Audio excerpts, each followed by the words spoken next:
에베소서 4장 29절 말씀을 제가 읽겠습니다. 이제 다 같이 자리에서 일어나 하나님의 말씀을 경청하십시오.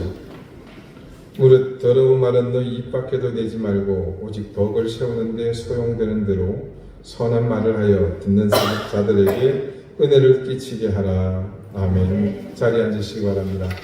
하나님께서 이 말씀으로 우리에게 은혜 주시기를 원합니다. 삼색 영성이라는 책이 있습니다. 세 분의 저자가 지은 책인데 그중 한 분은 좀 무리를 일으켜서 여러분을 소개하게 그랬습니다만은 그것에 강준민 목사님과 장경철 교수님 두 분이 쓴 내용은 참 깊은 영적인 통찰을 주는 그런 내용입니다. 특히 그 부분에서 서울예대 기독교학과 교수이신 장경철 교수의 지성과의 만남이라는 제목으로 쓰신 그 언어에 대한 글이 있어서 잠시 소개합니다. 이 내용은 제 기억으로 2019년 어간에 야고보서를 여러분에게 말씀으로 전할 때 그때 언어에 관한 이야기를 하면서 잠시 소개했던 내용입니다. 우리가 지성을 잘 훈련하려면 또한 언어를 사랑하는 사람이 되어야 합니다. 언어의 힘과 아름다움을 느끼게 될 때 우리는 함께 사는 이 세계를 더 잘 파악하고 이해하는 사람이 될 수 있습니다. 철학자 하이데거는 이런 말을 했습니다. 언어는 존재의 집이며 사유의 통로가 된다. 아무리 신비하고 놀라운 것일지라도 언어화되지 않으면 그것은 보존할 수도 전달될 수도 없습니다. 그래서 말을 한다는 것이 이렇게 중요합니다. 모든 사람은요, 자신 안에 깊은 우물 같은 심오한 생각을 담고 있습니다.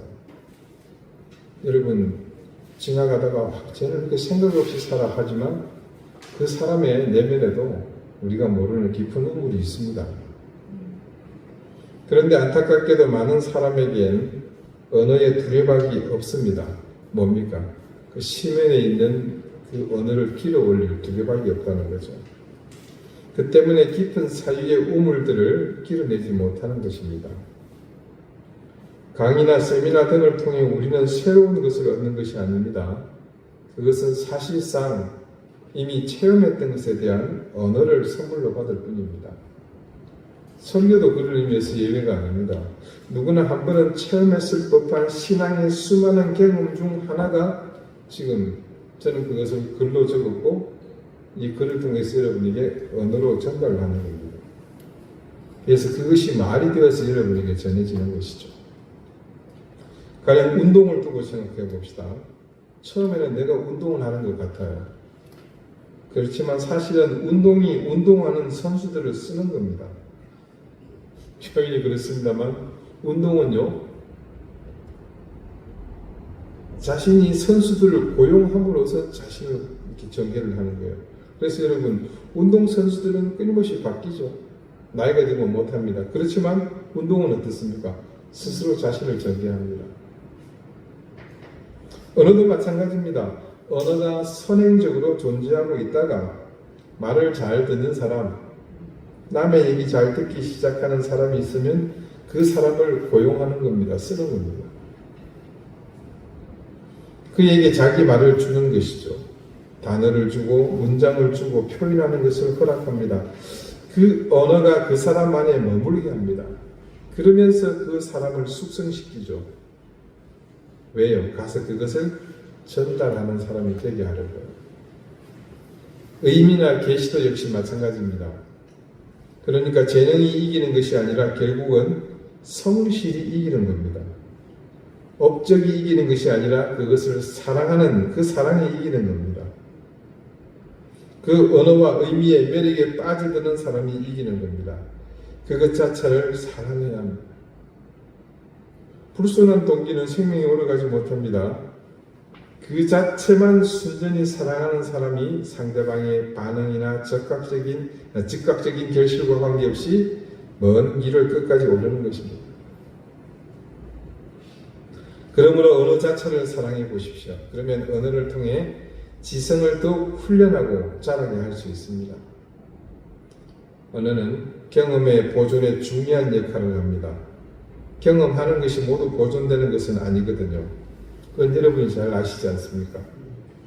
우리가 여러 가지 일들을 경험한다고 해도 이름을 붙이거나 그것을 언어화하지 않으면 모두 망각의 늪으로 사라지고 맙니다. 굉장히 생생한 꿈을 꿨어요. 꿨다는 기억이 있는 것 같긴 한데 여러분 기억하고 있습니까? 꿨다는 사실만 기억할 뿐이죠. 말하지 않고 기록하지 않으면 사라집니다. 자, 제가 만약에 이런 얘기를 여러분에게 합니다. 아침에 교회를 오다가 중문 근처에 그 흑돼지집에 불이 났어요. 좀 더 보고 오고 싶으지만 우리 전 집사님하고 약속한 시간이 있어서 가야 돼요. 근데 실제로 저는 교회 오면서 그것만 본 게 아니거든요. 거기 오기 전에 여러 가지 것을 많이 봤습니다. 맨 할아버지가 길가에서 이거 생기스쿠터 네발다는 거 이거 위험하게 가고 계시더라고요. 차들이 막 피해가면서 빵빵 거리는데 그냥 와요. 또 이거 보니까 유기견 같은데 두 마리가 막 서로 싸우고 막 짖고 난리는 겁니다. 또 조금 오다 보니까 마트인데 입구에 주차장으로 들어가는 길 나오는 길이 그냥 통로 하나밖에 없더라고요. 그 차 두 대가 서로 빵빵거려요. 또 여기 좀 오다 보니까 갑자기 차가 유턴해서 돌아갑니다. 위험하게 지금 뭔 짓이야. 자, 그런데요. 저는 여러분에게 흑돼지 집에서 불이 났다는 사실을 얘기했기 때문에 그것만이 기억에 남는 겁니다. 뭐 이제 앞에 거 다 얘기했으니까 그것도 물론 남겠죠. 그냥 오늘 경험한 게 아니고 그래 가정이 그렇다는 겁니다. 그러면 한번 봅시다. 이제 은혜의 속성을 우리가 알았잖아요. 그러면 여기서 우리의 악한 언어 습관이 왜 나오는지, 그게 왜 나쁜지 충분히 설명이 가능하잖아요. 우리 입술로 말하는 그 모든 악함의 상황이 그대로 언어화된 그것으로 우리 기억에 살아남아 있기 때문입니다. 그래서 말하는 것은요, 책임이 따르고 그 기억과 그리고 모두의 존재 속에 자신의 역할 또한 그대로 그 안에 생생하게 남아있게 되는 겁니다. 존재하게 되는 거죠. 행복한 사람은 행복한 순간을 경험하는 사람이 아니라 행복한 순간을 언어화하는 데 능한 사람입니다. 여러분, 불행한 사람도 행복한 순간을 자주 경험합니다. 그런데 여전히 불행해요. 왜 그렇겠습니까? 그 경험했던 행복했던 순간을 언어화하지 않았던 겁니다. 가령 우울하게 살려면 나름대로 노력을 굉장히 많이 해야 돼요. 이런 사람은요, 맑은 하늘을 쳐다보면 안 됩니다. 얼른 공기를 속여가지고 시커먼 데를 쳐다봐야 돼요. 꼼꼼한 데를. 이해가 되시죠? 무슨 말인지. 계속 우울하게 살려면요, 햇살이 너무 따사롭다. 화나구나. 이런 얘기 하면 안 됩니다. 언어로 표현하면 내 생각 속에 그 경험이 살아서 존재하기 때문입니다. 언어화하는 것만, 내가 말로 구체적으로 말하는 그것만 보존됩니다. 더 나아가서 언어화된 것만 전달이 가능합니다. 우리의 느낌은 상대방에게 잘 전달되지 않습니다. 그것이 언어화될 때라야 다른 사람에게 전달될 수 있는 거죠. 왜 말 안 했어? 그런 줄 몰랐잖아. 이 이야기의 의미가 바로 여기 있는 겁니다. 그런 의미에서 볼 때 결혼하는 방법에 있어서도 놀라운 비밀이 있습니다. 대부분 잘못 알고 있는 사실이 한 가지 있는데, 사람들은 흔히 사랑해야 결혼한다고 생각합니다. 저는 사랑은 매우 많이 했지만 여태 혼자 사는 사람을 많이 알고 있습니다.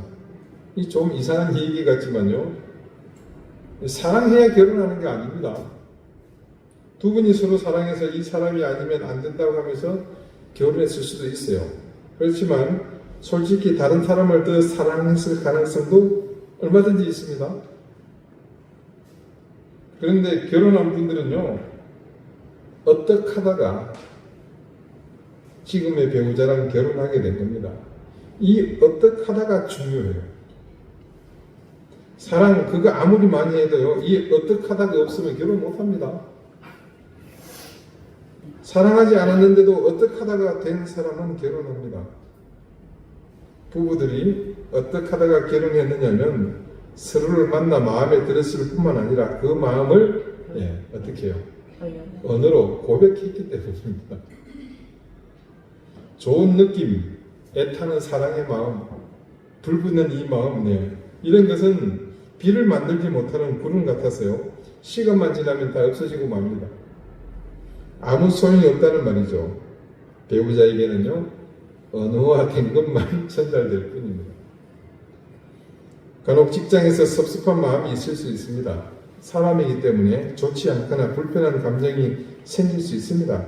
그렇다고 이런 것을 말로 표현하는 것은 지혜롭지 않을 수 있습니다. 자칫 문제가 커질 수 있기 때문이죠. 그런 의미에서 교회에서도 더욱 신중해야 할 일입니다.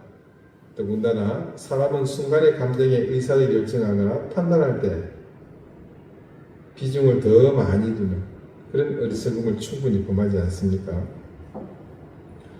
이런 3, 4, 말 한 번 하기 전에 3번을 생각하라 그러죠. 그런 마음으로 표현을 앞두고서는 당장의 감정에 휘둘리지 않도록 세심하게 혹은 조금 냉철하게 자신을 자제할 필요가 있습니다. 그거 자신 없으면 그냥 미루십시오. 하지만 누구를 좋아하는 마음은 표현해야 합니다. 물론 남의 배우자한테 하시면 곤란하겠죠. 다른 사람의 장점도 표현해 주어야 합니다. 당신 참 잘합니다. 그 정도면 훌륭합니다. 내가 당신을 늘 좋게 생각하고 있습니다. 이렇게 언어화되는 그것만이 전달이 가능하죠. 어떤 목사님이 성경 공부를 인도하며 항상 많은 사람이 모였다고 합니다. 물론 제 얘기는 아니겠죠. 한 번은 성경 공부에 참석한 어떤 권사님이 이 초등학교도 안 나오시는 분인데 이런 칭찬을 하더라는 겁니다. 목사님 설교가 너무 좋아요. 성경 공부 갖고 설교라고 말하는 분이니까 얼마만큼 무지한지 아시겠죠. 다른 목사님 설교도 좋은데요. 다른 설교 시간에는 시냇물에서 물을 떠다 주시는 것 같고 우리 목사님이 설교할 때는요. 우물에서 물을 끼려 주시는 것 같아요. 얼마나 멋있는 표현입니까? 우물 기억하십시오. 참 멋있는 표현이죠. 어떻게 초등학교밖에 안 나오신 분이 이토록 아름답고 시적인 표현을 할 수 있는지. 어쩌면 그 목사님의 설교도 훌륭하시지만 이 권사님이 더 훌륭하신 것 같아요. 그렇게 언어라는 것은요. 깊은 체험을 끌어올리는 두레박과 같습니다. 우리는 모두가 각기 다른 제각각의 특별한 경험들을 갖고 있지 않습니까?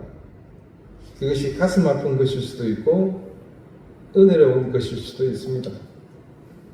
우리는 모두 이 지구상의 수십억 인구 가운데 아무도 못 해본 체험을 가지고 있습니다.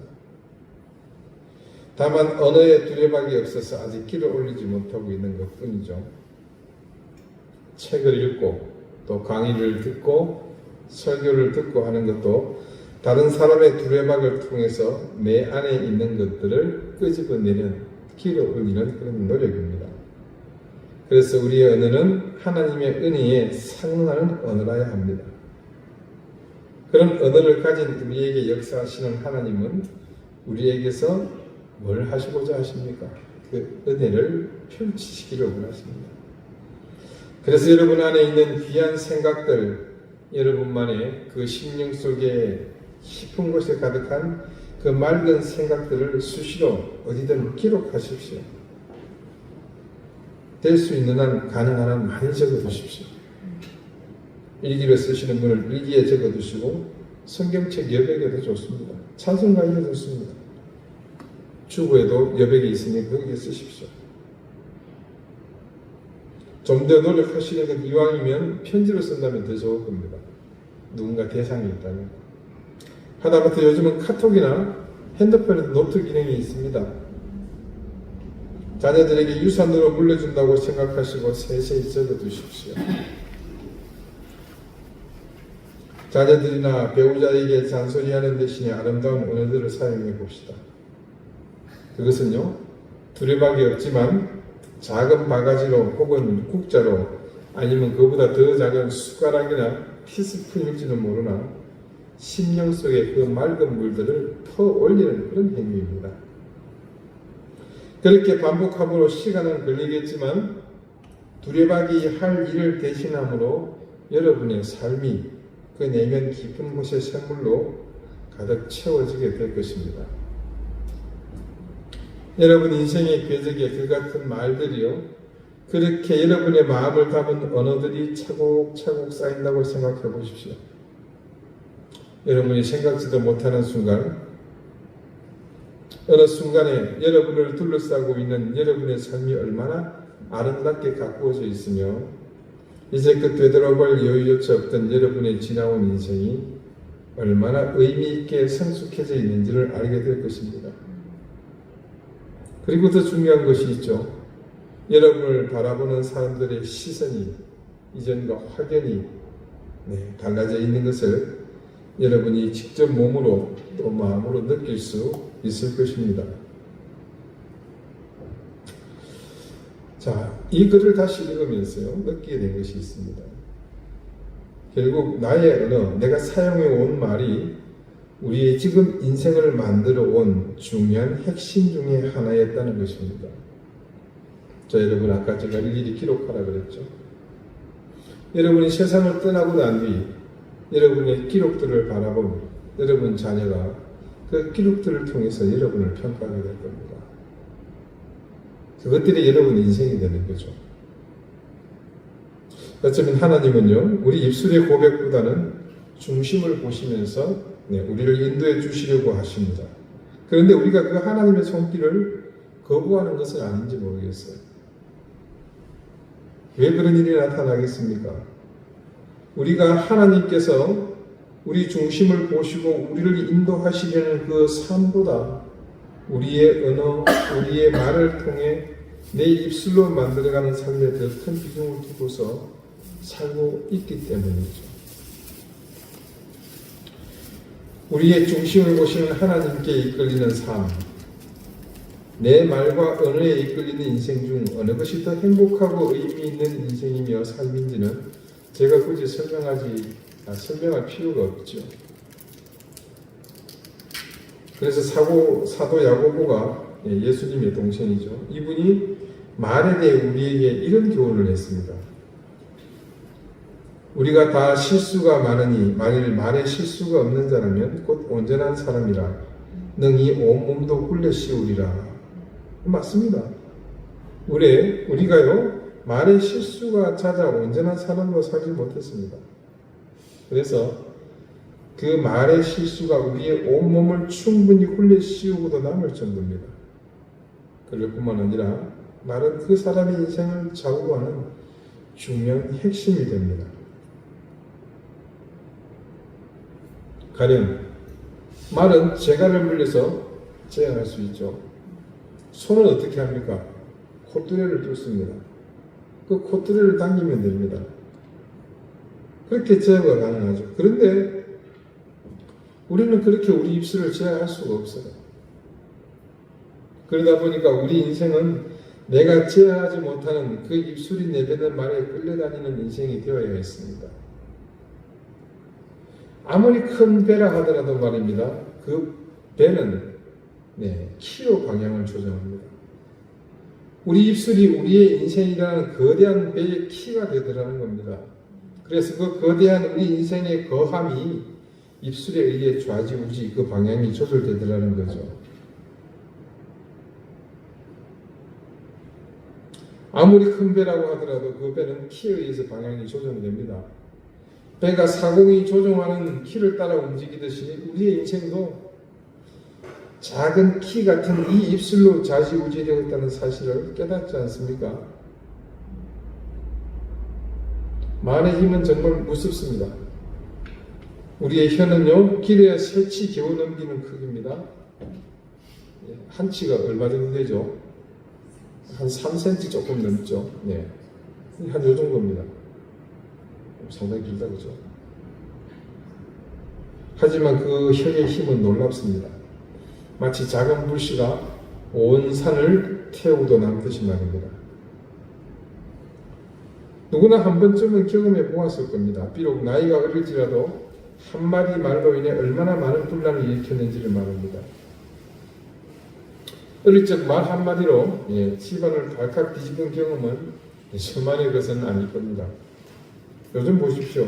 누군가 한번 잘못된 헛소문 퍼뜨려 음식점 망하는 거, 또 기업이 심각한 타격을 입는 거 우리 자주 보지 않습니까? 또 그것을 적극적인 도구로 사용하는 인간들도 여기저기 나오고 있습니다. 우리가 온전하지 못하고 근본에 죄를 안고 살아가는 인생인지라 길들이지 않고 훈련되지 못하는 어느 생활로 우리 혀가 정말 무시무시한 그런 불과 같았습니다. 그 불같은 혀를 통해 한번 소리치면 그 위력은 강력하게 살라버리고 마는 불꽃과 같았습니다. 그래서 그 불이 우리 삶의 수레바퀴를 불사르는 것을 수도 없이 경험했습니다. 그 불이 우리를 송두리째 절망과 고통으로 몰아넣는 것을 경험했고요. 그 혀가 불의의 세계로서 충분히 우리를 더럽히고 우리 인생을 나락으로 떨어지게 하는 것을 경험했습니다. 이쯤 되면 어떤 생각이 드십니까? 아예 말을 하지 않고 살아야 되겠구나. 그렇다고 말을 하지 않고 살 수는 없는 노릇이죠. 이 언어의 순기능을 우리가 보지 않았습니까? 말은 여러분 각자의 평생을 함께 하고 있는 중요한 동반자가 아닙니까? 불교처럼 수행하면서 묵언하면서 그렇게 사는 것이 우리 인생이 아니기에 우리는 말하면서 사는 것, 언어를 통한 신앙생활이 피할 수 없는 삶이라는 것을 부정할 수 없습니다. 우리는 여러 가지 통로를 통해서 그리스도인이 얼마나 언행의 주의를 기울여야 하는지를 배웠습니다. 비단 그리스도인 뿐이겠습니까? 그리고 우리 스스로도 많이 부족하고 실천하는 것이 미진하지만 그 중요성에 대해서는 충분히 공감하고 있습니다. 그래서 또다시 그런 상황, 즉 은행에 대해 비판받고 지적받는 것에 대한 부담감이 있는 것 때문에 무조건 거부하거나 마음의 문을 닫아버릴 것이 아니라 조금 전 말씀드린 것처럼 은행을 통해 우리가 만들 수 있는 순기능들을 더 많이 적극적으로 우리가 채워나가면 될 일입니다. 그러므로 여러분, 우리가 의지를 가지고 사랑의 언어를 훈련합시다. 작은 시작이지만요, 우리가 시도하면서 훈련을 거듭한다면 우리도 얼마든지 할 수 있습니다. 가령 주일에 우리 만나서 인사하잖아요, 그죠? 다 같이 자리에서 일어나 앞뒤 좌우에 계신 분들 갖다 대강 인사를 하시겠습니다. 이렇게 거치지 마시고 반갑습니다. 지난주 어떻게 잘 지내셨어요? 많이 더우셨죠? 힘드시죠? 숙도 마치고 나가면서도 그냥 가시지 마시고 손을 잡고 잘 있어서 보고 싶었어요. 애들은 다 건강하지. 힘들지만 우리 조금만 참고 잘 견뎌봅시다.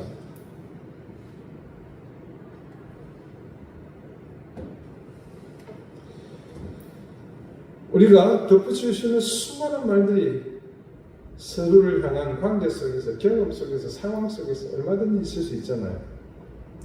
손을 내밀면서도 아름다운 사랑의 언어들을 내민 그 손길에, 그 속에 담아서 전하십시오. 상대방이 누구든 여러분이 사랑의 언어와 함께 내민 그 손을 잡을 때 그 손길에 감동할 것이고, 여러분의 그 손은 그 사람들을 행복하게 할 것입니다. 혹 그 사람이 여러분의 대적자라면 여러분의 사랑의 말과 함께 내민 그 손을 잡음으로 그의 마음에 있는 분노를 녹아내리게 할 수 있습니다. 혹 그가 여러분을 사랑하는 사람이라면 그가 사랑하는 그 일에 더 큰 힘과 용기를 불어넣어 줄 수 있을 것입니다. 누군가 여러분이 사랑의 말을 담아 내민 손길을 잡을 때 그의 절망적인 삶이 희망을 품게 될 것입니다. 소외와 버려짐 속에 있는 사람이라면 그 사랑의 말을 가르쳐 주신 주님을 알게 되므로 자신이 빠져 있는 그 고독과 소외로부터 함께 하시는 주님의 사랑으로 그는 결코 자신이 혼자가 아님을 알게 될 것입니다. 여러분, 누군가의 얼굴을 한번 보는 것과 그 사람에게서 한마디의 말을 듣는 것은 기억에 있어서 현격한 차이가 있습니다. 네, 내가 좋아하는 연예인이 지나가요. 봤어요. 예, 그것과 그 사람이 반갑습니다. 와주셔서 감사합니다. 자, 어떤 것이 더 오래 기억에 남겼어요. 야, 나 임영웅이 만났어. 걔가 나보고 잘 왔다고 고맙다고 그렇게 얘기해. 온 동네방네 칠레 팔랄레야 경로당마다 쫓아다니면서 인사 안 하겠습니까? 자랑 안 하겠어. 현격한 차이가 있습니다. 다시 말해 우리가 서로에게 기억되는 것은 우리가 우리의 입술로 내보낸 모든 말들입니다. 우리는 매주 우리의 언어로 서로를 만나고 교제합니다. 그리고 각자가 자신의 처소로 가면서 서로 만났던 지체들의 그 언어, 그분들이 하셨던 말씀을 간직한 채로 돌아갑니다. 우리는 모두에게 서로가 오랫동안 우리 사랑의 언어로 서로를 웃음 짓게 만드는 아름답고 선한 그런 기억으로 서로에게 그 기억 속에 살아 숨쉬게 되시기를 바랍니다. 두리박이 없어도 상관없습니다. 여러분이 매 순간 작은 바가지라도 혹은 국자나 숟가락 정도의 보잘것없는 것일지라도 상관없습니다. 여러분이 의지를 가지고 여러분 심령 속 깊은 곳에 있는 하나님이 주신 그 사랑하는 마음과 은혜와 소망으로 그렇게 가득한 생각들을 자신의 말과 자신의 언어로 길어 올리십시오. 그렇게 하루하루 조금씩 실천하다 보면 우리의 인생은 어느새 그렇게 길어 올린 내 심령 속의 말들과 내 마음 속의 언어들로 가득 채워지게 될 것입니다. 무릇 더러운 말은 너희 입 밖에도 내지 말고 오직 덕을 세우는 데 소용되는 대로 선한 말을 하라. 그렇게 해야 하는 이유는 바로 우리 가운데 있는 이 부정적 은혜의 모든 가능성을 뿌리 뽑는 좋은 방법이기 때문입니다. 더러운 말을 삼가는 습관을 지니게 되면 악한 영은 우리 속에서 무엇보다 절대 악한 기억을 우리 뇌리에 새기지 못합니다. 대신 우리가 덕을 세우는 데 소용되는 선한 말을 하게 되면 대신에 그 자리를 덕을 세우는 기억으로 새길 수 있습니다.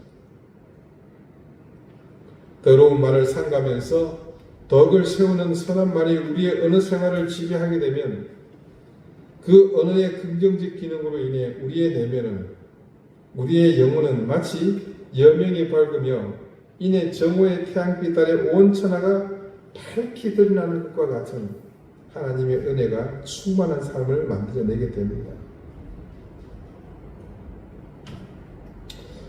오늘 바울이 에베소의 교인들에게 무엇보다 더러운 말을 삼가고 오직 덕을 세우는 데 소용되는 선한 말을 하기를 바라는 마음은 다른 것이 아닙니다.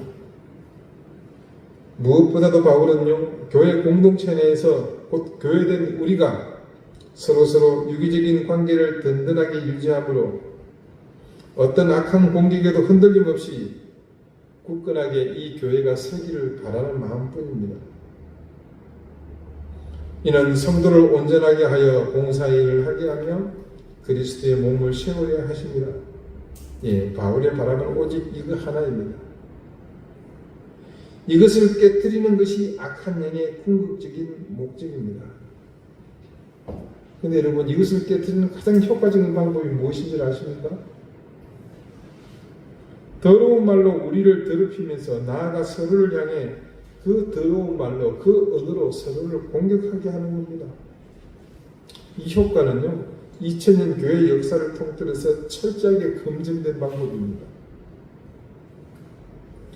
어느 공동체든 입 밖으로 나와 서로 나눠 가지게 된 더러운 말 때문에 금이 가고 물이 새고 마침내는 깨지고 무너지고 갈라져 버렸습니다. 우리의 가정, 우리의 교회, 우리의 이웃, 우리나라 어떤 곳이 되었건 그 공동체를 규정하는 것은 다른 어떤 것보다 그 공동체에 가장 많이 담겨 있는 언어일 것입니다. 그리고 그 담긴 언어의 양을 조절하는 일은 오로지 그 공동체 구성원들의 몫입니다. 저는 우리 교회가 무엇보다 아름답고 선한 말들로 가득했으면 좋겠습니다. 아름답고 선한 공동체가 되었으면 좋겠다는 바람입니다. 그러기 위해서 우리 가운데 더러운 말, 추한 말, 가시돋친 말들을 몰아내십시다. 그런 말들을 몰아내는 방법은 다른 것 없습니다. 우리 가운데 덕을 세우는데 소용되는 선한 말을 아낌없이 서로를 향해 쏟아내는 겁니다. 표현이 좀 그렇습니다만 뱉어내는 겁니다.